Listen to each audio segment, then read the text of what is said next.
विश्वविद्यालय इलाहाबाद। जय तुम्हारी विश्वविद्यालय इलाहाबाद। ज्ञान उद्गम ज्ञान संगम ज्ञान के इतिहास। ज्ञान उद्गम ज्ञान संगम ज्ञान के इतिहास। शत शत नमन है विश्वविद्यालय इलाहाबाद। सुंदरम सत्यम शिवम अवधारणाधार।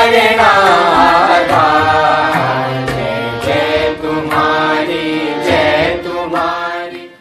अपनी ज्ञान परंपरा के द्वारा अखिल विश्व को देदीप्यमान करने वाली महिमा मंडित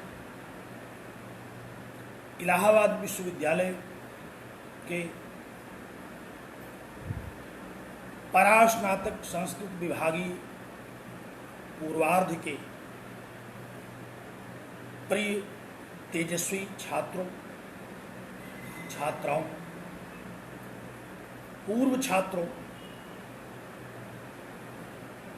और निरुक्त के अध्ययन में अभिरुचि रखने वाले सज्जनों, आज हम लोग आचार्य यास्कृत निरुक्त के विषय में चर्चा करने के लिए एकत्र हैं। निरुक्त में विशेष रूप से आज उपसर्गों के विषय में हम लोग एक संक्षिप्त चर्चा करेंगे। आप सब लोग अवगत हैं, इसके पूर्व निरुक्त में हम लोगों ने पर्याप्त चर्चाएं की हैं। नाम, आख्यात, उपसर्ग और निपात, इन 4 प्रकार के पद जातों में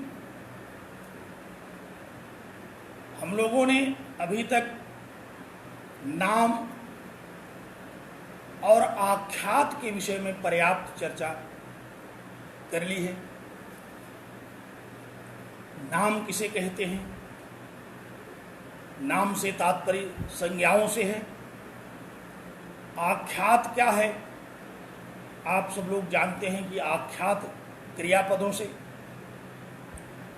तो नाम और आख्यात, नाम के विविध और आख्यात के विविध पक्षों पर आचार्य यास्क ने जो विवेचन किया, उस पर भी हम लोगों ने चर्चाएं की। और प्रसंग प्राप्त आज उपसर्गों के विषय में हम चर्चा करने के लिए उद्यत हैं। यह भी अवगत है आप लोगों को कि उपसर्ग एक बहुत महत्वपूर्ण विषय है, और वह भी आचार्य निरुक्तकार के द्वारा वेदार्थ को समझाने के लिए रचित यह जो निरुक्त है, इसके बिना हम लोग वेदों का निहितार्थ अवगत नहीं कर सकते। जब तक हम एक एक मंत्र को नहीं समझ लेंगे और मंत्रों में आए हुए एक एक पद को नहीं समझ लेंगे, जब तक हम मंत्रार्थ नहीं समझेंगे, तब तक हम वेदार्थ नहीं समझेंगे। मंत्रार्थ और वेदार्थ को समझने के लिए हमें पदार्थ समझना पड़ेगा, और उपसर्ग एक बहुत ही महत्वपूर्ण पद है जिसके विषय में हम सब अवगत भी हैं, और निरुक्त के विशेष परिप्रेक्ष्य में आज हम लोग उपसर्गों की चर्चा करना चाहते हैं। यह वेद को समझाने वाला, वेदार्थ को अधिगत कराने वाला निरुक्त शास्त्र एक महनीय शास्त्र है। इसके द्वारा हमें जो ज्ञान होगा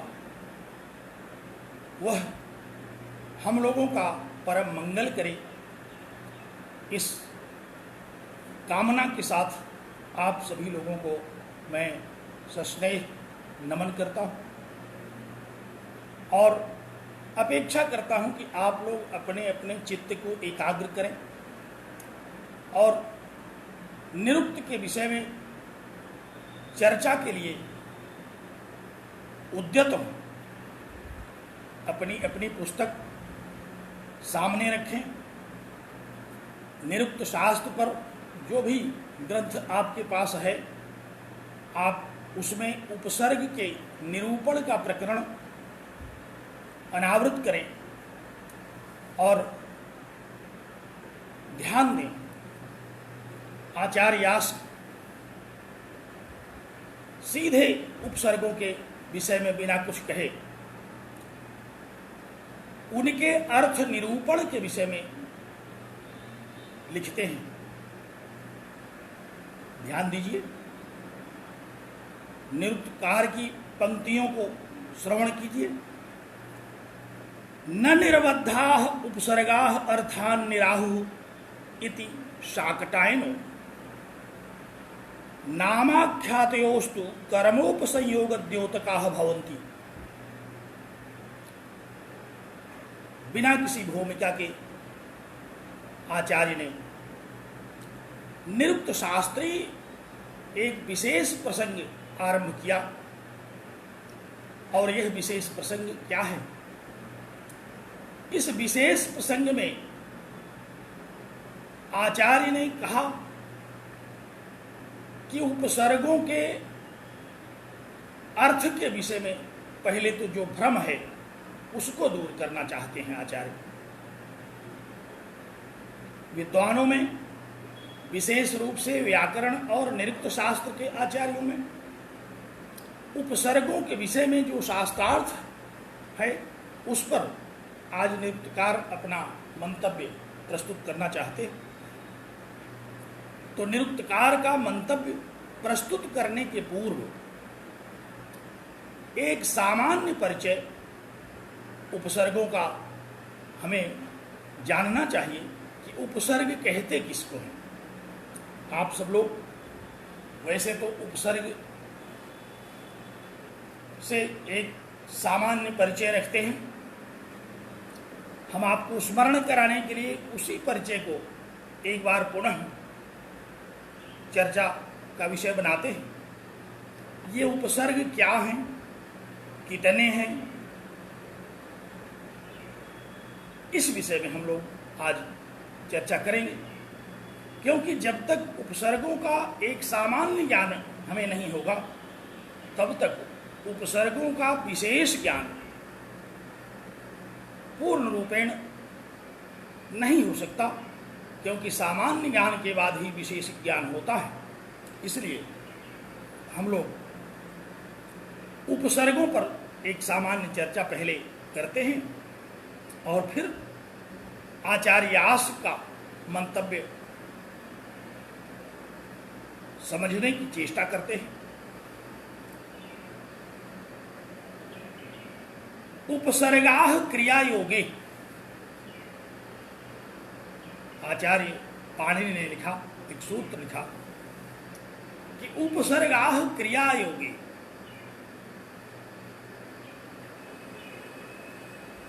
क्रियाओं के योग में उपसर्ग होते हैं।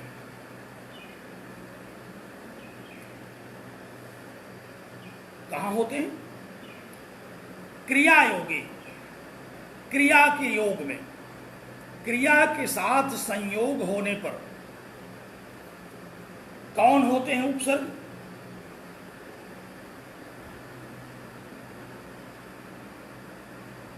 अब इन उपसर्गों के विषय में थोड़ा और पहले से अध्ययन करना आवश्यक है।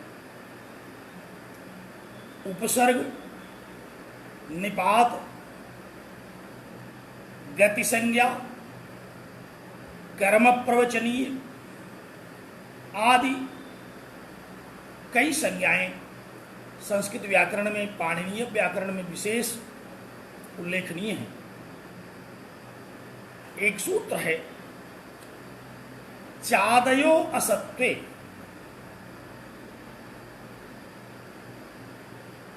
निपातों के विषय में यह परिचय देता है। निपातों के विषय में इस सूत्र के द्वारा हमें सूचना मिलती है। सूचनात् सूत्रम, सूत्र उसे कहते हैं जिसके द्वारा हमें किसी भी विषय की सूचना मिले, जिसके द्वारा हमें किसी विषय का ज्ञान कराया जाए। किसी महनीय ज्ञान के मूल में सूत्र रूप में सूत्र वाङ्मय रचित हुए। तो कहा कि चादयो असत्वे, असत्वे चादयः निपाताः भवन्ति। च है आदि में जिसके, चह आदिर्येषाम् ते चादयः। चादि, ध्यान से सुनिए, आज हम लोगों का विषय बदला हुआ है। इसके पहले हम लोग सांख्य पर चर्चा करते थे, आज हम लोग व्याकरण और निरुक्त शास्त्र पर चर्चा कर रहे हैं। आपकी चित्तवृत्ति अब निरुक्त के विषय में बन लेनी चाहिए। तो चादि, ये चादि क्या है? चादि गण है, और गण माने समूह, और इस समूह में च है आदि में जिसके, पदों का एक ऐसा समूह जिसके आदि में च का परिगणन किया गया। तो च आदिर ये साम, च है आदि में जिसके ऐसा जो गण है उसको कहते हैं चादि गण। और यह चादि गण निपात के प्रकरण में कहा गया। इसके पूर्व, ठीक पूर्व, महर्षि पाणिनि ने एक सूत्र लिखा, प्रागरीश्वरान् निपाताः। यहां से निपात का प्रकरण आरंभ हुआ। आप लोग उपसर्ग के बाद निपातों को भी पढ़ेंगे, लेकिन यह प्रकरण उपसर्ग और निपात प्रायः अधिकांश एक ही है, इसलिए यहाँ हम निपातों पर भी थोड़ी सी चर्चा कर रहे हैं। तो कहा कि प्राग ईश्वरात् निपाताः। यह सूत्र यहाँ से आरंभ करके अधीर ईश्वरे तक निपातों के प्रसंग पर चर्चा करता है। प्राग ईश्वरात् निपाताः 1456 क्रम संख्या है अष्टाध्यायी का, और अधीर ईश्वरे 1497 संख्या है सूत्र संख्या। इन दोनों सूत्रों के मध्य निपाताः, निपातों की चर्चा की गई। और निपातों का जब परिगणन किया आचार्य ने, तो उसमें सर्वप्रथम च यह पद रखा। इसीलिए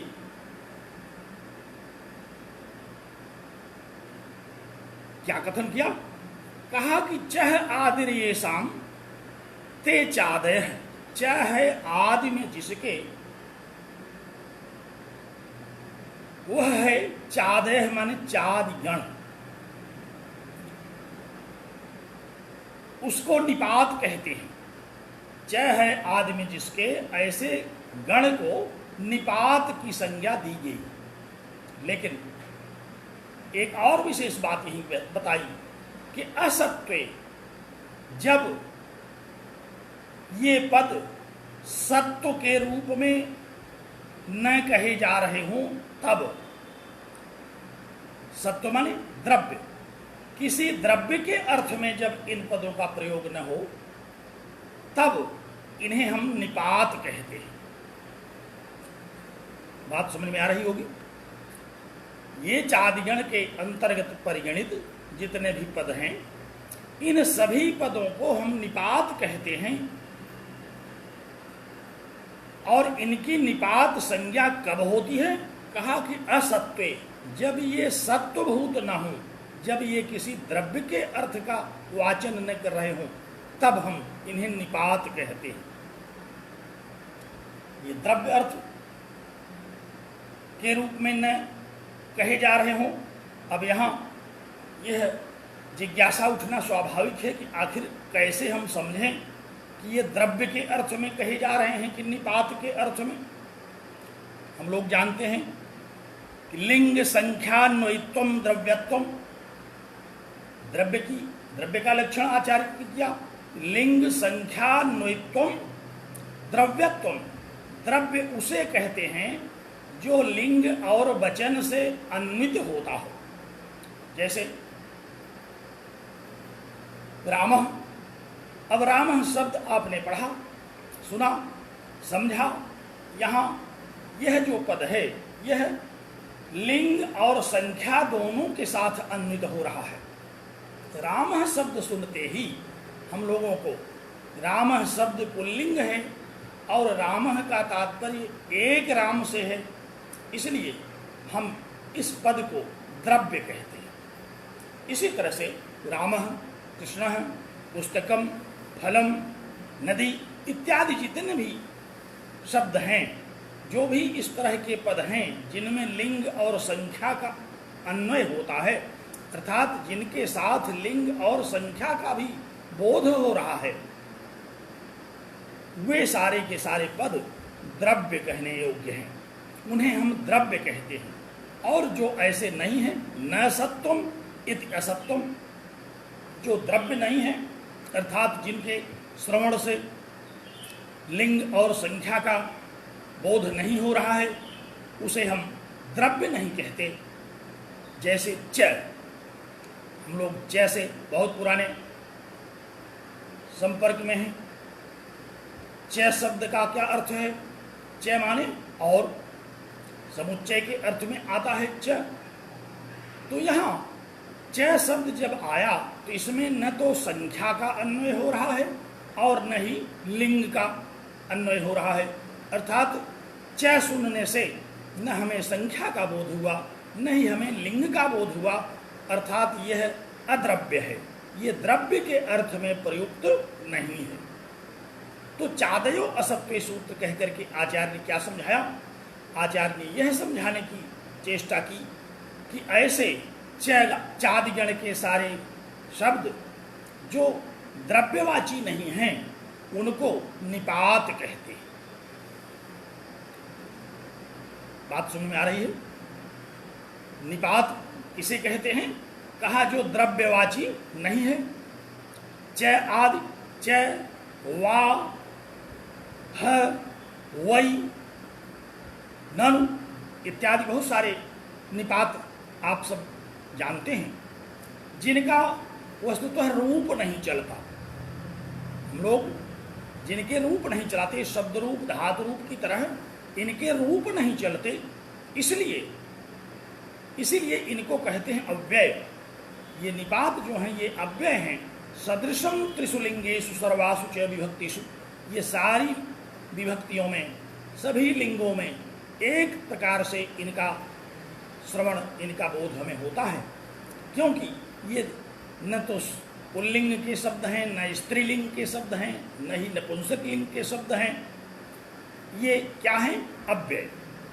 और अव्यय होने के कारण इनके रूप नहीं चलते। जिनका रूप चलता है उन्हें हम अव्यय नहीं कहते, क्योंकि उनका व्यय नहीं होता। जिसका व्यय होता है, अर्थात जैसे रामः शब्द है, अब इसका हम लोग देखते हैं कि 7 विभक्तियों में 21 रूप बनते हैं। एक शब्द राम व्यय होकर के अर्थात अनेक रूपों में विभक्त होकर के 21 रूपों में हमको दिखाई पड़ा, इसलिए यह अव्यय नहीं है, ये तो व्यय हो रहा है। धातुओं में भी भू इत्यादि धातुएं हैं, हम लोग देखते हैं एक लकार में इसके 9 रूप दिखाई पड़ते हैं, जैसे पठ धातु है, भू धातु है, भवति भवतः भवन्ति, भवसि भवतः भवत, भवामि भवावह भवामह, ये 9 रूप हुए। ये एक धातु का रूप है जो एक लकार में 9 रूपों में विभक्त हो गया, 9 रूपों में व्यय हुआ इसका। और 10 लकारों में बनते बनते इसके 90 रूप बन गए। आत्मनेपदी परस्मैपदी में बन करके हम लोग देखते हैं कि इसके 180 रूप बन गए, अनेक रूप हैं। तो इन शब्दों को हम लोग अव्यय नहीं कहते। अव्यय किसे कहते हैं? अव्यय उसे कहते हैं जिसका रूप नहीं चलता, जो अव्यय हैं। तो आचार्य ने इस सूत्र के द्वारा एक ऐसे प्रकरण पर प्रकाश डाला कि जिनके रूप नहीं चलते, नाम और आख्यात। इन 2 प्रसंगों में जब हम लोग अध्ययन कर रहे थे तो इन दोनों के अपने रूप चलते हैं। ये पद व्यय होते हैं, अनेक रूपों में इनकी रूप सिद्धि होती है, अनेक अर्थों में इनकी रूप सिद्धि, इनका प्रयोग देखने को, प्रयोग करने को प्राप्त होता है। लेकिन आज का यह जो प्रसंग है उपसर्ग का, उन दोनों से सर्वथा पृथक तीसरी कोटि का यह पद है, जिसमें न तो रूप चलेगा, न ही लिंग और संख्या इत्यादि के साथ इनका अन्वय होगा। इसलिए आचार्य ने कहा कि चादयो असत्वे, चादिगण के अंतर्गत पठित अद्रव्यवाची इन पदों को निपाता, निपात कहते हैं। अब मान लीजिए च शब्द है, यह है निपात। क्यों? क्योंकि यह अद्रव्यार्थक है। अगर किसी ने किसी द्रव्य का नाम रख दिया च, आचार्य ने बड़ी चतुराई के साथ समझाया। मान लीजिए आप अपना नाम रख लें च, अपनी पुस्तक का नाम रख लें च, तो फिर वह द्रव्यार्थक च हुआ। च से किसी द्रव्य का आप बोध कराना चाहते हैं। बहुत सारे लोग अपना नामकरण कुछ भी कर सकते हैं। यदि उन्होंने अपना नाम च रख लिया, ननु रख लिया, खलु रख लिया, तो फिर ये द्रव्यवाची हो गए, इनके साथ लिंग और संख्या का अन्वय होने लगा। फिर इन्हें हम निपात नहीं कह सकते। हम निपात उसको कह सकते हैं, निपात उसी को कहते हैं जो असत्य हो, जो लिंग और संख्या के साथ समन्वित होकर के सिद्ध न हो रहा हो। तो ऐसे चादिगण में पठित जो पद हैं उन सब को हम लोग निपात कहते हैं। चादयो असत्य। तो चादिगण में पठित जितने भी निपात हैं, इसी में से एक समूह ऐसा है जिसके विषय में हम कहते हैं यह प्रादि है। प्र आदि ऐसा प्र है आदि में जिसके, इन्हीं चादियों में प्रादि का भी अंतर्भाव है। प्रादय प्रादि हैं ये, परपरा इत्यादि जो उपसर्ग हैं। परपरा अपसम अनु अव निस्निर दुस्दुर इत्यादि 22 उपसर्गों की चर्चा हम लोग करते हैं। संस्कृत व्याकरण में ये 22 उपसर्ग आते हैं जिन्हें हम सब लोग प्रादि कहते हैं। ये प्रादि कहाँ से आए? ये प्रादि इन्हीं चादि के अंतर्गत आए। इसलिए चादि के अंतर्गत ही पठित होने के कारण इन प्रादियों को भी वस्तुतः हम अव्यय ही कहते हैं।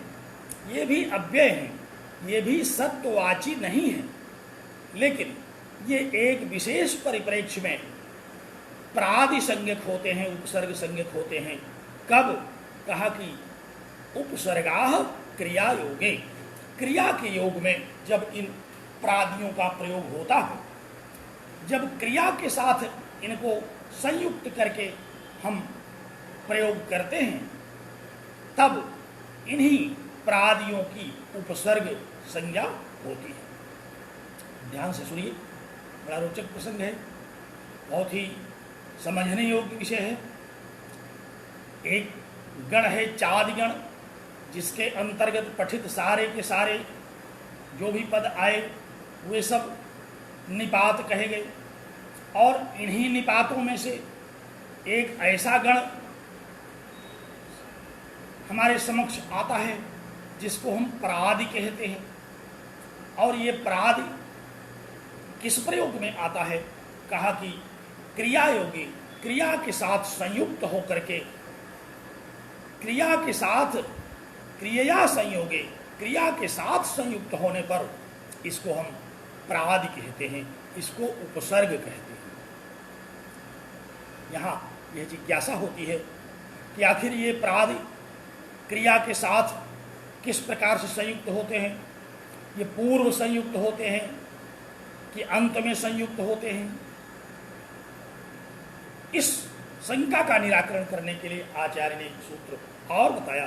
कहा कि ते प्राग धातोः ते उपसर्गाः, ये जो उपसर्ग हैं ये धातु के पूर्व में संयुक्त होते हैं, धातु के अव्यवहित पूर्व। लौकिक संस्कृत में हम लोग देखते हैं कि धातु के ठीक पहले ये उपसर्ग संयुक्त होते हैं, और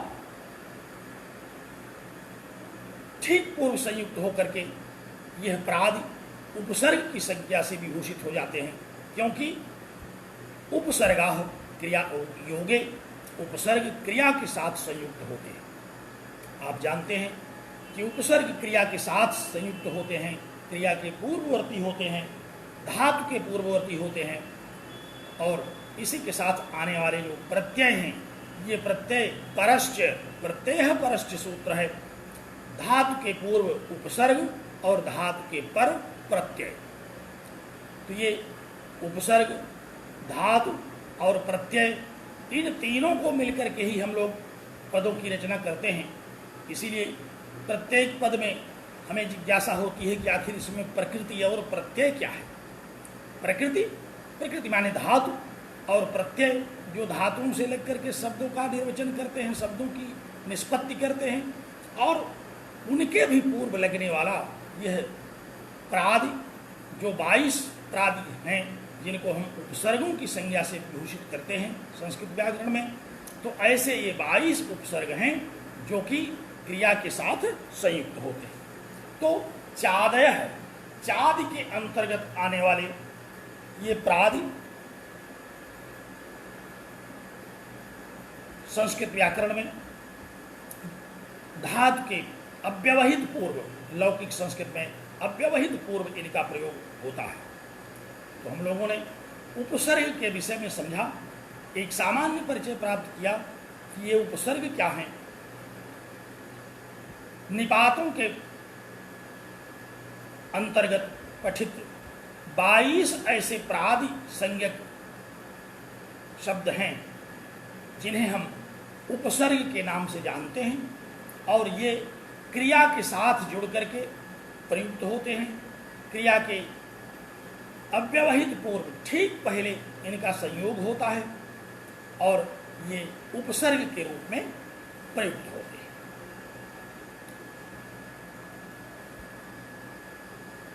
आप लोग कारक प्रकरण में इन्हीं चादियों में से आए हुए कतिपय को पढ़ा था, जिन्हें हम लोग उस समय कर्म प्रवचनी कहा करते थे। जब ये ऐसे 11 कर्म प्रवचनी हम लोगों की दृष्टि में पड़ गए थे, जिन्हें हम प्रादि होते हुए भी उपसर्ग नहीं कहते थे, बल्कि उन्हें क्या कहते थे? उन्हें कहते थे कि ये कर्म प्रवचनीय हैं, कारकों के प्रकरण में आते हैं। जब वो धातु के साथ पूर्व प्रयुक्त होते हैं तब तो धातुओं के विषय में अर्थ की चर्चा करते हैं, तब हम उन्हें उपसर्ग कहते हैं। और जब कारक के विषय में चर्चा करने के लिए आए तो उन्हें हम लोग कर्म प्रवचनीय कहने लगे, क्योंकि इनको ही धातुओं के साथ जुड़ करके उपसर्ग बनते हुए प्रयोग में देखा जाता है। इसलिए कर्म प्रवचनीय माने जो क्रिया को कह रहा हो, तो क्रिया को उपसर्ग के रूप में जब कह रहा हो धातु के पूर्व में लग करके, तब तो इनको ही हम लोग कर्म प्रवचनीय कहते, उपसर्ग के रूप में कहते हैं। और जब कारक को कह रहा हो तब इसे कर्म प्रवचनीय कहते हैं। तो ये बड़ा महनीय प्रकरण है निपातों का, कि इसमें से कई प्रसंग में प्रयुक्त होने वाले ये पद, जैसे कारक प्रकरण में प्रयुक्त होने वाले इन्हीं पदों को हम लोगों ने कर्म प्रवचनीय कहा। धातु के साथ जुड़ करके उपसर्ग के रूप में जुड़ने वाले इन 22 प्रादियों को हम लोग उपसर्ग कहते हैं। और निपाताह तो हैं ही, ये निपात तो हैं ही, इनका निपातत्व तो बना ही हुआ है, लेकिन प्रसंग विशेष में ये कहीं उपसर्ग, कहीं कर्म प्रवचनीय के रूप में भी आते हैं। और इतना ही नहीं, समासों के विशेष प्रसंग में, संधि के प्रकरण में कहीं कहीं हम लोग देखते हैं कि इनमें से ही प्रयुक्त होने वाले पदों को गति संज्ञक कहते हैं। गतिश्च एक सूत्र आया, कुगति प्रादेय इत्यादि समास के प्रकरण में आने वाले जो सूत्र हैं वे गति संज्ञक इन्हीं अव्ययों को वहां विशेष संदर्भ में प्रयुक्त किया गया, जो कि गति संज्ञक कहे गए। तो इन्हीं निपातों के अंतर्गत गति संज्ञक, उपसर्ग संज्ञक, कर्म प्रवचनीय संज्ञक, विविध विशेषताओं से युक्त इन पदों का परिचय हमें प्राप्त होता है। और ये भिन्न भिन्न प्रकरणों में अपनी महनीयता के लिए, अपनी उपयोगिता के लिए बहुत ही सिद्ध हैं। तो ऐसे चादि के द्वारा निर्गत इन्हीं 22 उपसर्गों को हम लोगों ने उपसर्ग के रूप में ग्रहण किया, जिसकी चर्चा, जिसका प्रसंग आज हम करेंगे। हम लोग एक सामान्य चर्चा उपसर्गों की कर रहे थे, और इस प्रसंग में हम लोगों ने यह देखा कि पाणिनीय व्याकरण के सूत्रों के अनुसार लौकिक संस्कृत में इन उपसर्गों को धातु के अव्यवहित पूर्व ठीक पहले जुड़ने वाला कहा गया।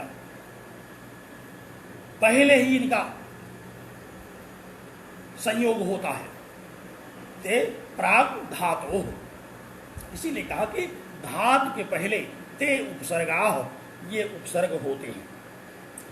लेकिन वेद में हम लोग यहाँ निरुक्त शास्त्र को मीमांसा के प्रसंग में पढ़ रहे हैं।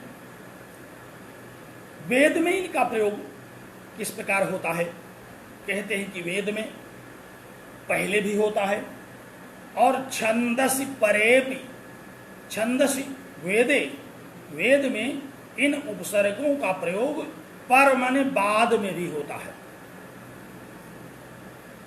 व्यवहिताश्च, नियम कहता है कि इनका अव्यवहित प्रयोग ही नहीं होता, बल्कि छंद में, वेद में इनका व्यवहित प्रयोग भी होता है।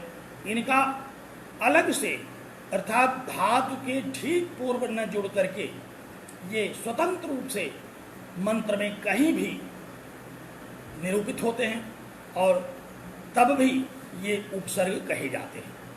तो लौकिक संस्कृत में तो ते प्राग धातु हो, ये प्राग धातु होते हैं, धातु के ठीक पहले जुड़ते हैं।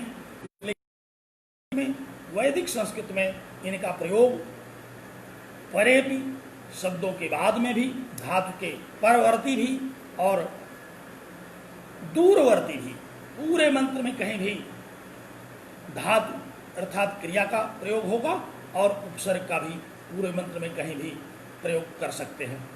तो इस प्रकार वैदिक वाङ्मय में उपसर्गों के विषय में अव्यवहित पूर्व भी प्रयोग देखे जाते हैं और इनका प्रयोग परवर्ती भी देखा जाता है और व्यवहित भी होते हुए देखा जाता है, अर्थात ये धातु से, क्रिया से बिल्कुल दूर होकर के मंत्र में कहीं प्रयुक्त किए जाते हैं।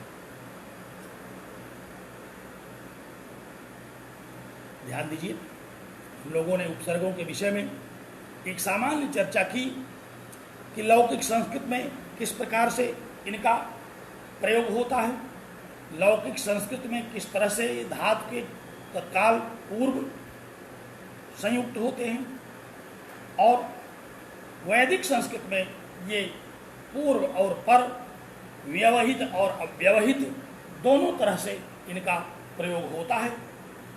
इसलिए इनका विशेष महत्व वैदिक संस्कृत में है। इस जानकारी का, नृत्य शास्त्री इस विवेचन का विशेष जो महत्व है वह वैदिक संस्कृत की दृष्टि से है, क्योंकि सामान्यतः तो हम लोग जानते हैं कि ये उपसर्ग धातु के ठीक पूर्व होते हैं, क्रिया के पूर्ववर्ती होते हैं, लेकिन जब वेद के मंत्रों में इनको हम परवर्ती और व्यवहित प्रयोग के रूप में दृष्टिगत करते हैं तो हमें इन्हें समझना, इनके महत्व को, इनके विषय में समझना विशेष आवश्यक हो जाता है। इस दृष्टि से आचार्य ने यहाँ यह प्रसंग किया। तो एक बार स्मरण करें उपसर्गों के विषय में। हम लोगों ने उपसर्गों का एक सामान्य परिचय देखा, निपातों से आरंभ करके उपसर्ग पर्यंत चले, जिसमें गति संज्ञक, कर्म प्रवचनीय, उपसर्ग संज्ञक और निपात तो मूलतः इनकी संज्ञा होती ही है। ऐसे विशिष्ट प्रयोगों के आधार पर इनकी संज्ञाएं विभिन्न रूपों में दृष्टिगत होती हैं। और अब हम लोग आज के विषय पर चर्चा करते हैं। आप लोग निरुक्त की पंक्ति को देखिए, बड़ी महत्वपूर्ण पंक्ति है यह। जैसा कि आप जान रहे हैं कि आपकी परीक्षा के लिए भी यह बहुत महत्वपूर्ण है। वेदार्थ, मंत्रार्थ, शब्दार्थ के ज्ञान के लिए भी यह बहुत महत्वपूर्ण है। अब इस उपसर्ग के विषय में आचार्य कहते हैं, क्या कहते हैं? इस पंक्ति को देखिए, यहाँ दो पक्ष वर्णन का विषय बनता है। एक पक्ष तो है व्याकरण का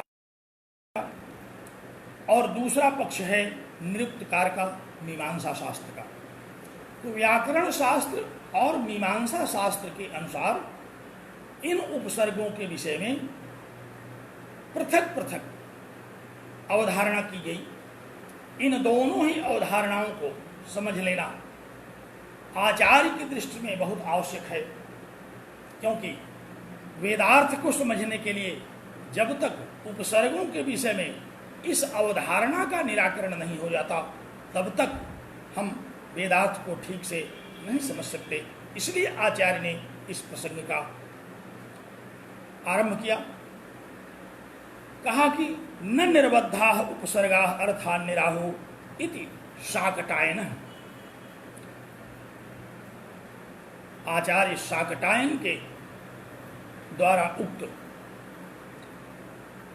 एक पक्ष पूर्व पक्ष के रूप में प्रस्तुत करते हुए आचार्य ने उद्धृत किया। देखिए, इन दोनों पक्षों को समझने के साथ साथ हम लोग पहले ही एक बात समझ लें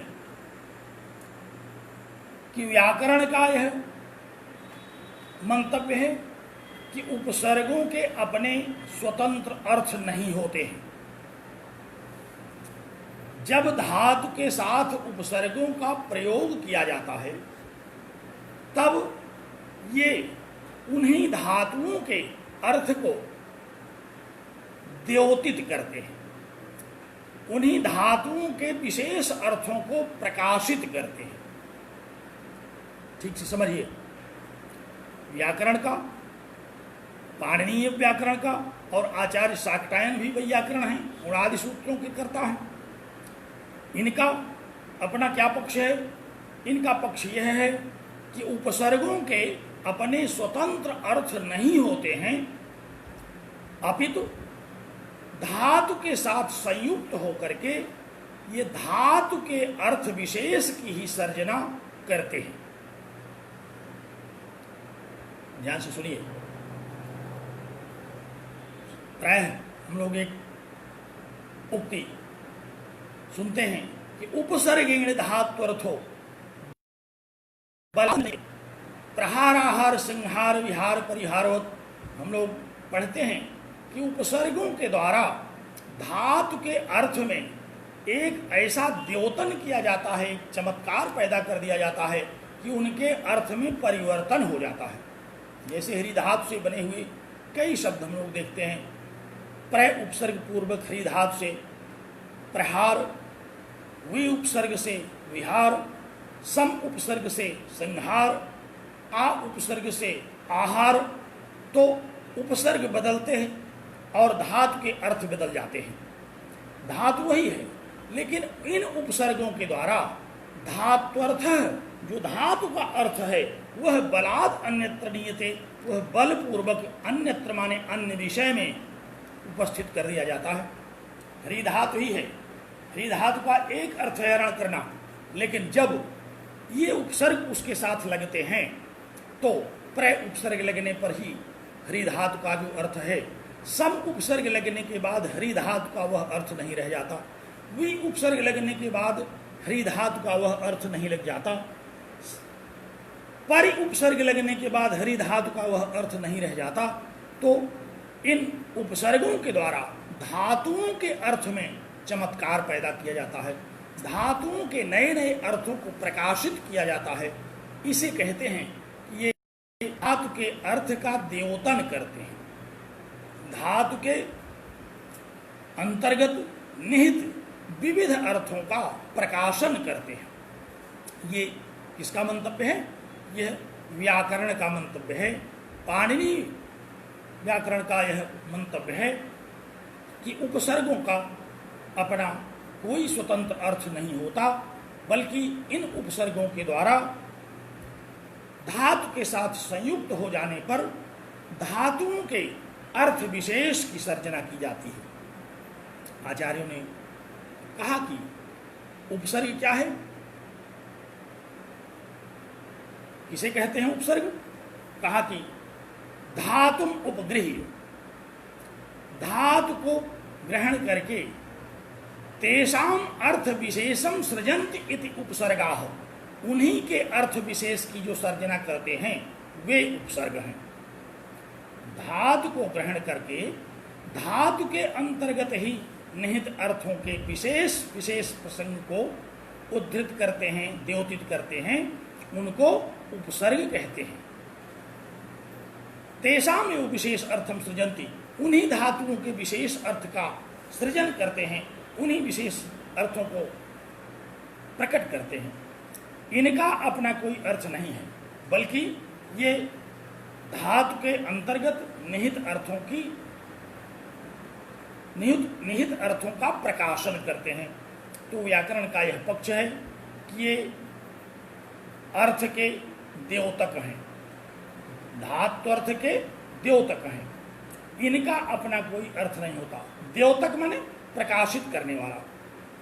जैसे हम लोग देखते हैं किसी अंधेरे में कक्ष में बहुत सारी वस्तुएं रखी हुई हैं, लेकिन जैसे ही आप वहाँ बल्ब जलाते हैं, उस बल्ब से सारी वस्तुएं द्योतित होने लगती हैं, अलग अलग स्वरूपों में हम उन वस्तुओं को देख करके समझने लगते हैं। उस बल्ब ने क्या किया, उस प्रकाश ने क्या किया, उस प्रकाश ने द्योतन क्रिया की, प्रकाशित कर दिया। प्रकाशित करके केवल उन वस्तुओं के यथार्थ स्वरूप का प्रकाशन भर कर दिया। उस बल्ब ने यह नहीं बताया कि अमुक वस्तु का नाम यह है, अमुक वस्तु का नाम वह है, बल्कि अब आपको उस अमुक वस्तु का नाम समझना है। उसने तो केवल द्योतित कर दिया। तो व्याकरण के अनुसार ये उपसर्ग धातुओं के द्योतक हैं। ये उनमें निहित छिपे हुए शब्दों को विशेष विशेष प्रसंगों में विशेष विशेष उपसर्गों के प्रयोग के द्वारा उनका द्योतन करते हैं। तो यह पहला पूर्व पक्ष है, निरुक्तकार का यह पूर्व पक्ष है। पूर्व पक्ष किसे कहते हैं हम लोग जानते हैं। पूर्व पक्ष और सिद्धांत पक्ष, जो हमारा प्रतिपाद्य है, जिसको हम सिद्ध करने चल रहे हैं, वह तो सिद्धांत पक्ष है, उसी को उत्तर पक्ष कहते हैं। आज हम लोग यहाँ निरुक्त शास्त्र पढ़ रहे हैं। निरुक्तकार जिस विषय को सिद्ध करने चल रहे हैं वही हमारा सिद्धांत पक्ष है, वही उत्तर पक्ष है। इसलिए सबसे पहले पूर्व पक्ष को उपस्थित किया आचार्य ने। पूर्व पक्ष को व्याकरण के रूप में यहाँ रखा और यह कहा कि व्याकरण शास्त्र के अनुसार उपसर्ग अपने स्वतंत्र अर्थ नहीं रखते, बल्कि धातुओं के साथ जुड़ करके ये अपने द्वारा उनमें ही निहित विशिष्ट विशिष्ट अर्थों का द्योतन करते हैं। और निरुक्त शास्त्र क्या कहता है? कहता नहीं, ये अर्थ के वाचक हैं, इनके अपने स्वतंत्र अर्थ हैं। ये जो 22 उपसर्ग हैं, इन 22 उपसर्गों के अपने अपने स्वतंत्र अर्थ हैं। ये उन्हीं अर्थों का कथन करते हैं। ये वाचक हैं। वाचक माने कहने वाले, कथावाचक की तरह। जैसे कथावाचक कथा कहता है, तो ये उपसर्ग अर्थ के वाचक हैं, अर्थात ये अपने अर्थ का कथन करते हैं। ये सुस्पष्ट कहते हैं कि हमारा ये अर्थ है।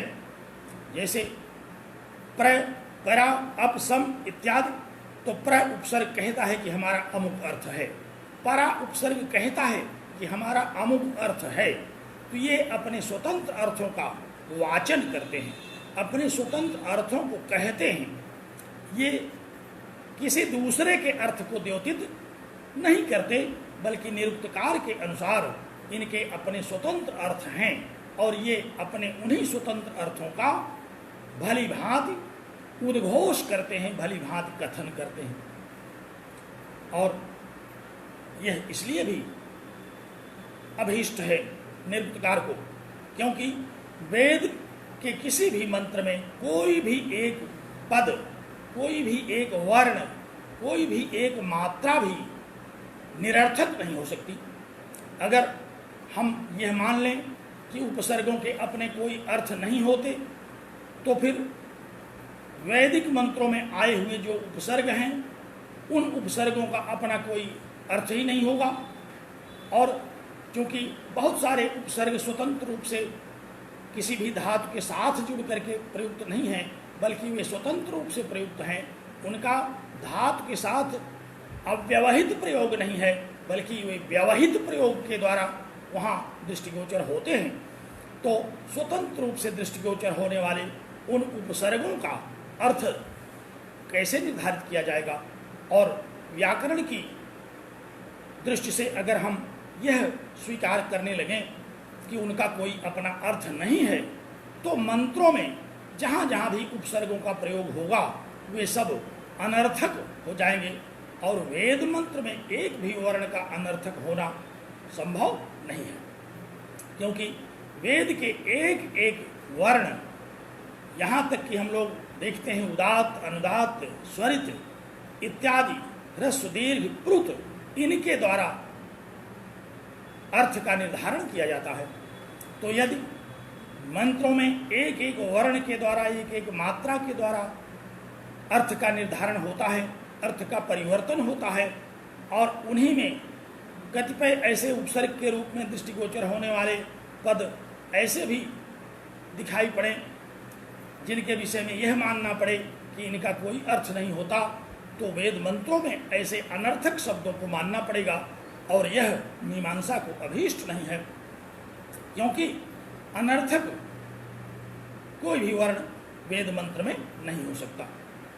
क्योंकि अगर वह अनर्थक है तो फिर हमें वेद का जो निश्चितार्थ है उसका ज्ञान नहीं होगा।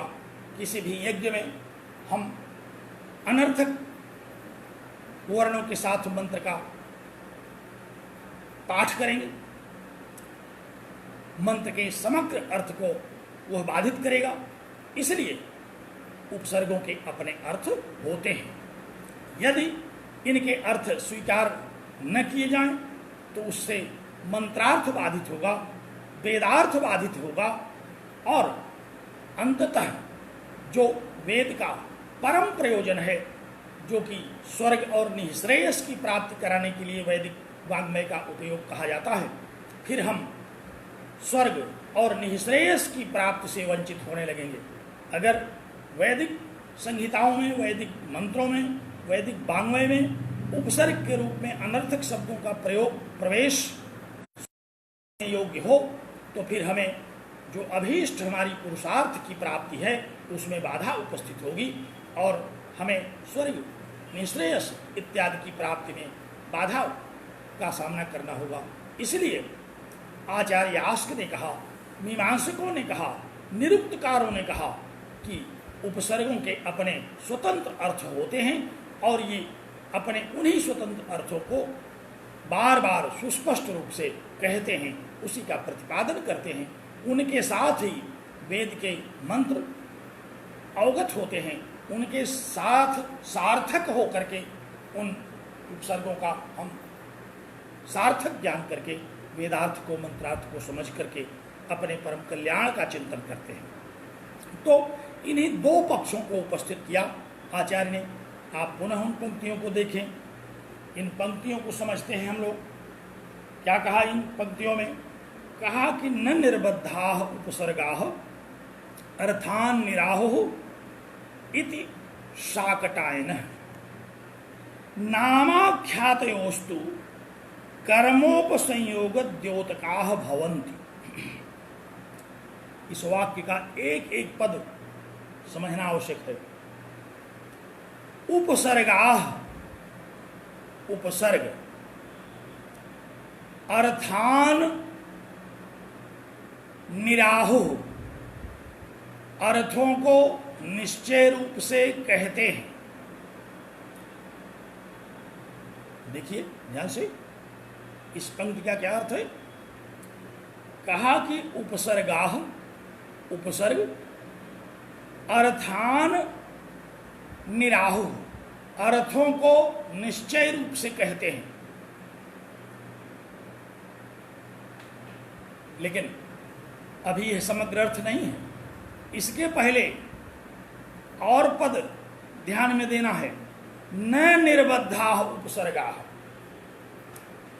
निर्बद्धाः उपसर्गाः, कहा कि धातु के साथ निष्कृष्य बद्धाः, धातु से निकाल करके जब लिपिबद्ध किए जाते हैं।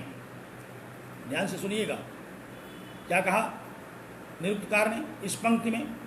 कहा कि निर्बद्धाः उपसर्गाः, अर्थात नाम और आख्यात के साथ जो प्रयुक्त नहीं किए जाते ऐसे उपसर्ग अर्थान न निराहुः, अर्थों को नहीं कहते। ध्यान से हम लोग उस पक्ष पर पहुंचे कि उपसर्गाः अर्थान न निराहुः, उपसर्ग अर्थों को नहीं कहते हैं। कब? कहा निर्बद्धाः, जब ये नाम और आख्यात करके लिपिबद्ध किए जाते हैं तब। एक बार पुनः इस पंक्ति का अर्थ ध्यान से लगाइए। क्या कहा इस पंक्ति में? कहा कि निर्बद्धा उपसर्गा, नाम और आख्यात के साथ लिपिबद्ध न करके कहे जाने वाले जो उपसर्ग हैं वे अर्थान, अर्थों को न निराहु, आहु माने कहते हैं, आहतु आहु, इस रूप से आप परिचित हैं। आहु माने कहते हैं, वर्तमान काल का रूप है। आहतु आहु, और निराहु माने निश्चय रूप से कहते हैं। और न उसके साथ जब लग गया तो क्या तात्पर्य हो गया कि न निराहु, अर्थात वो बिल्कुल नहीं कहते, निश्चय रूप से वे अर्थों को नहीं कहते। कौन? कहा उपसर्गा, उपसर्ग। कौन से उपसर्ग? कहा कि निर्बद्धा, जो निर्बद्ध हैं, अर्थात जो किसी भी धातु के साथ नहीं लगे हैं, जो धातु के साथ आबद्ध नहीं हैं, ऐसे जो उपसर्ग हैं वे अर्थों को नहीं कहते। ऐसे उपसर्ग जो किसी धातु के साथ संयुक्त करके नहीं कहे जा रहे हैं, वे उपसर्ग अर्थान न निराहो। अगर यह कहा जाए कि उनके अपने अर्थ हैं तो फिर वे उस अर्थ को तो कह नहीं रहे हैं, अर्थात उस अर्थ को नहीं कहते। फिर क्या करने के लिए वहां है? कहा कि नामाख्यातयोः, नाम और आख्यात के साथ उपसंयोग द्योतकाः, इनके साथ उपसंयुज्य संयुक्त हो करके कर्म द्योतकाः, कर्म का द्योतन करते हैं। एक बड़ी विशेष महत्वपूर्ण बात आज हम लोग यहाँ समझेंगे। इसके पहले निरुक्त में यह बात नहीं समझी थी। यहाँ एक शब्द आया है, एक पद है कर्म। निरुक्त में कर्म पद जहाँ भी प्रयुक्त होगा उसका तात्पर्य हम अर्थ से लेंगे। कर्म माने अर्थ। नोट करिए, ध्यान दीजिए, अपने दिमाग में इस बात को बैठा लीजिए कि आज के बाद निरुक्त में जहाँ कहीं भी कर्म शब्द का प्रयोग आएगा, उस कर्म शब्द का शब्दार्थ अर्थ है। कर्म माने अर्थ।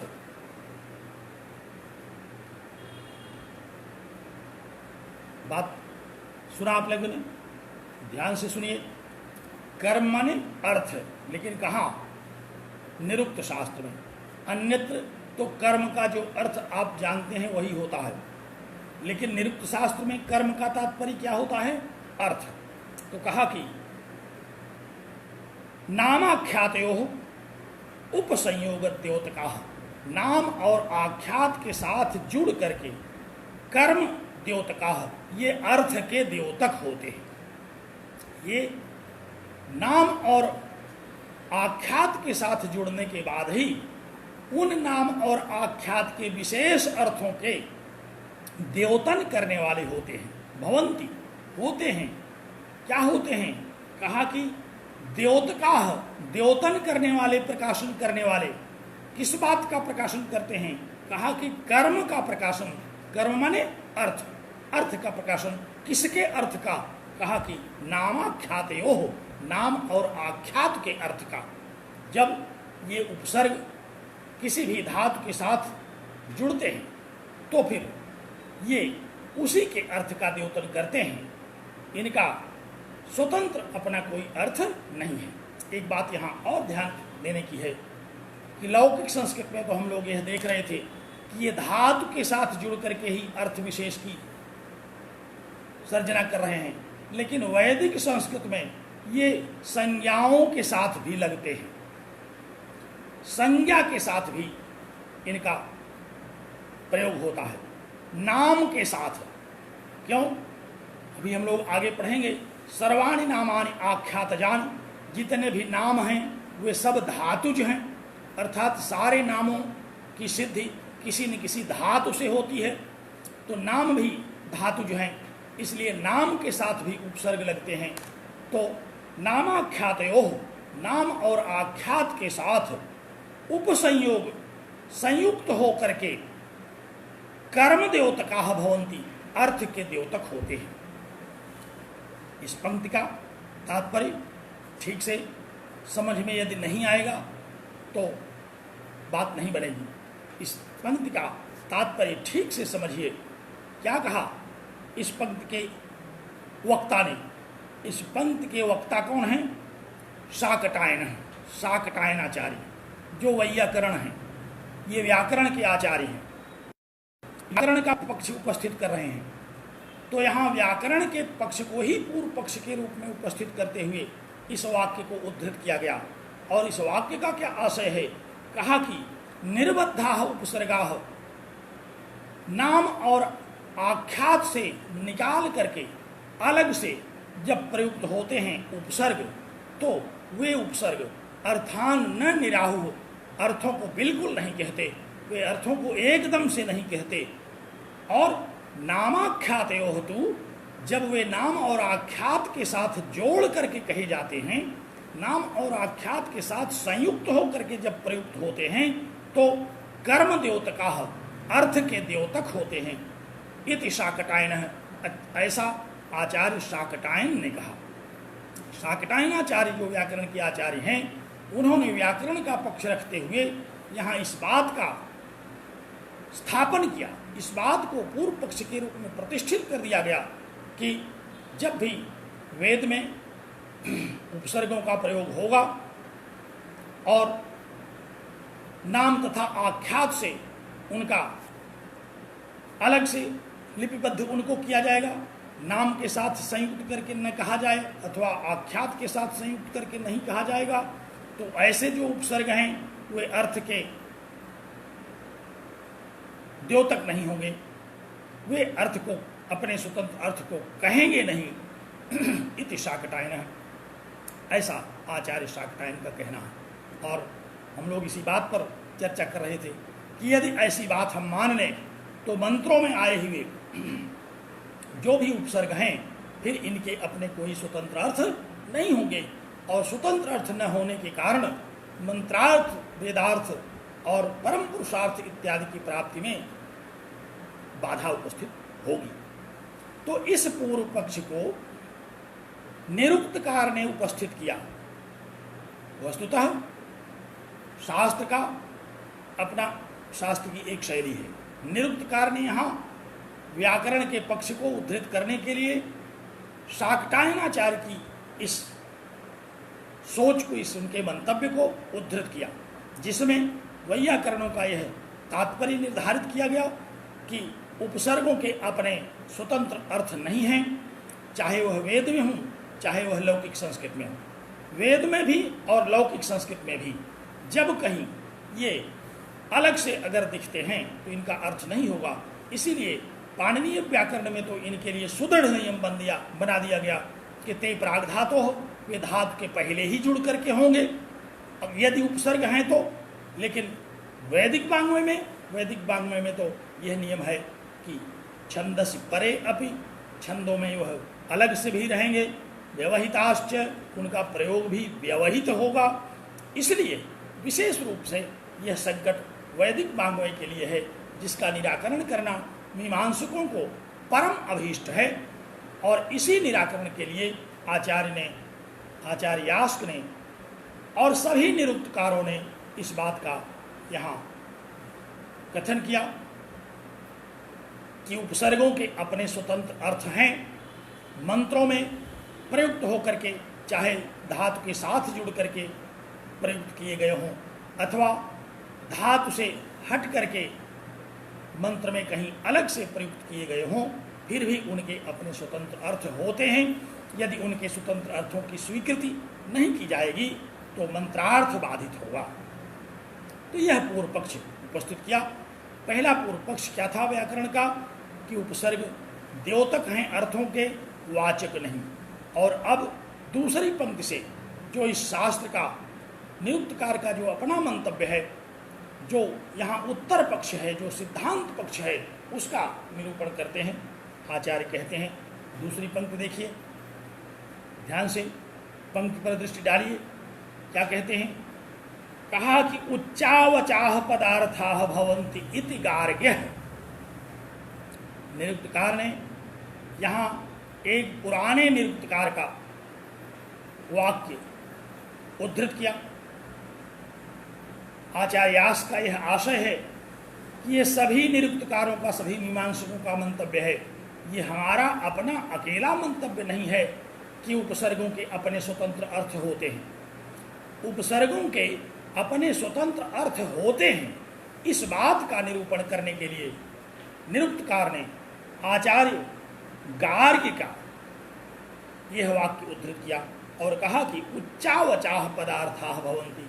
उच्चावचाह नानाविधाः बहुविधाः, अनेक प्रकार के पदार्थ, उपसर्ग रूपी जो पद हैं उनके अनेक प्रकार के अर्थ हैं। भवन्ति माने होते हैं। कहा कि इस बात समझ लीजिए, व्याकरण के आचार्यों को संबोधित किया। उन्होंने कहा कि आप लोग इस बात को समझिए, आप कह रहे हैं कि उनके अर्थ नहीं होते, मैं कह रहा हूं कि बहुत अर्थ होते हैं। एक एक उपसर्ग के अनेक अनेक अर्थ होते हैं। एक उपसर्ग के एक ही अर्थ नहीं बल्कि अनेक अर्थ होते हैं। इसी बात को सुस्पष्ट किया कि उच्चावचाह माने नाना विधाः बहुविधाः अर्थाः, उपसर्गाणां बहुविधाः अर्थाः भवन्ति।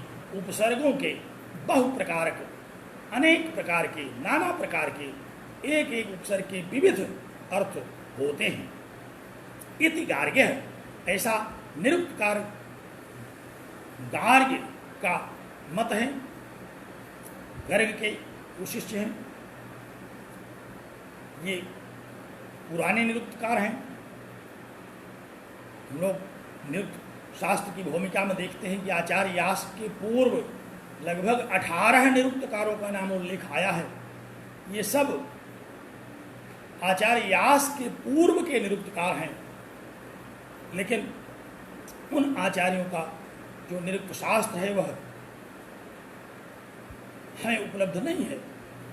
अब हम केवल आचार्य व्यास के निरुक्त पर आश्रित हैं और इसीलिए उन आचार्यों का नाम लेकर के, उन आचार्यों का उल्लेख करके निरुक्तकार आचार्य व्यास इस बात को प्रतिष्ठित करते हैं कि बहुत सारे निरुक्तकार इनसे पूर्व भी हो चुके हैं और उन सब का भी वही मंतव्य है जिस मंतव्य को प्रकट करने के लिए आचार्य व्यास ने इस निरुक्त की रचना की।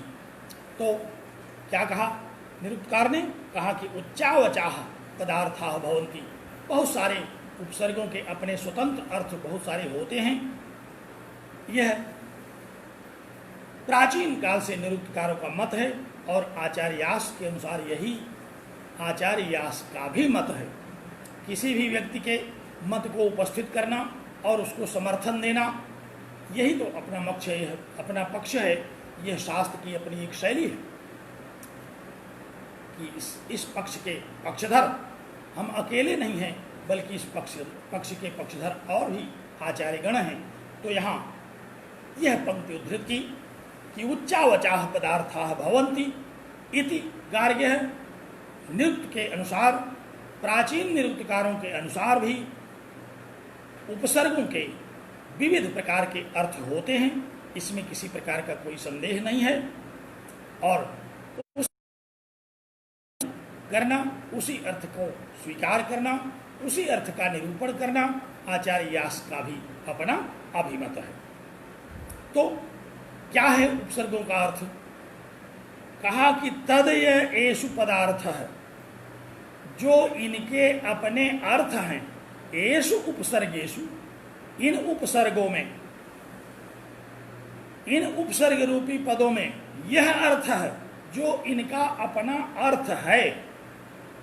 इन्हें तम प्राहु, ये उपसर्ग उसी को कहते हैं। इन उपसर्गों का अपना जो अर्थ है, कहीं भी प्रयुक्त होकर के, धातु के साथ अथवा धातु से हट करके, नाम के साथ अथवा नाम से अलग होकर के प्रयुक्त होने पर भी इन उपसर्गों के अपने जो स्वतंत्र अर्थ हैं, ये उपसर्ग तम प्राहु, उसी को आहु माने कहते हैं और प्राहु माने बार बार कहते हैं, डंके की चोट पर कहते हैं, उद्घोष कहते हैं कि हमारे अपने स्वतंत्र अर्थ हैं।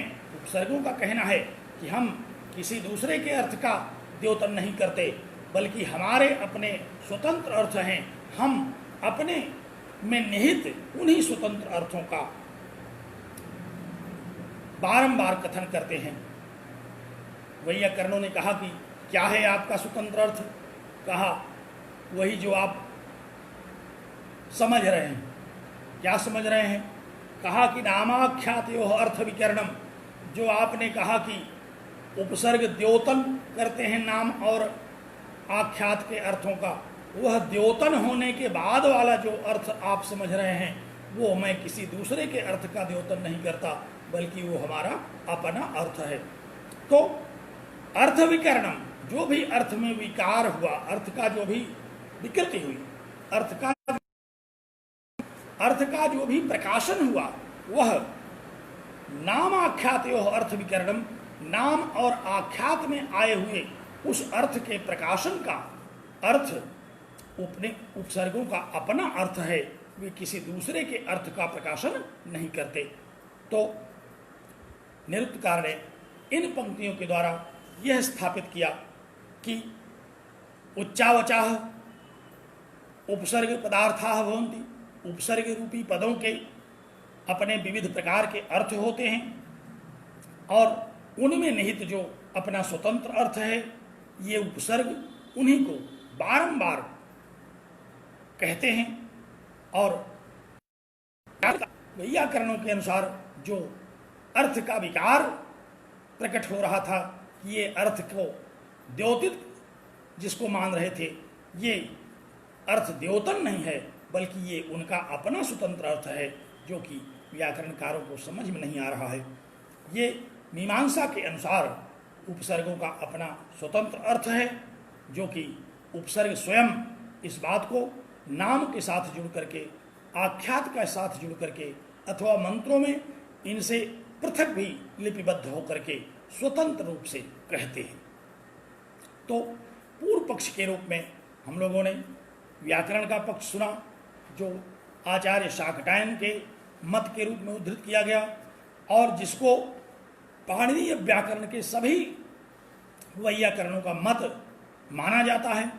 सभी वैयाकरणों का यही मत है कि इन उपसर्गों का अपना कोई स्वतंत्र अर्थ नहीं है, ये धातु के अर्थ का द्योतन करते हैं। और आचार्य यास्क ने यहाँ एक पूर्व निरुक्तकार की पंक्ति को उद्धृत किया और उन्होंने उस पंक्ति के द्वारा यह उद्घोष किया कि सभी उपसर्गों के अपने स्वतंत्र अर्थ हैं, ये अपने उन्हीं स्वतंत्र अर्थों का ही प्रकाशन करते हैं, वे अपने स्वतंत्र अर्थों का वाचन करते हैं, ये अपने अर्थ को कहते हैं।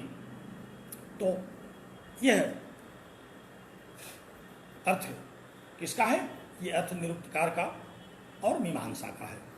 तो इस प्रकार से पूर्व पक्ष और उत्तर पक्ष दोनों इन पंक्तियों के द्वारा उपस्थित किया गया और अंत में, इस प्रकरण के अंत में आचार्य ने कहा कि एवं उच्चावचान पदार्थान आहुः, इस प्रकार जो उपसर्गों के विविध अर्थ कहे गए हैं, तय उपेक्षितव्याः, उनको भली भांति समझ लेना चाहिए।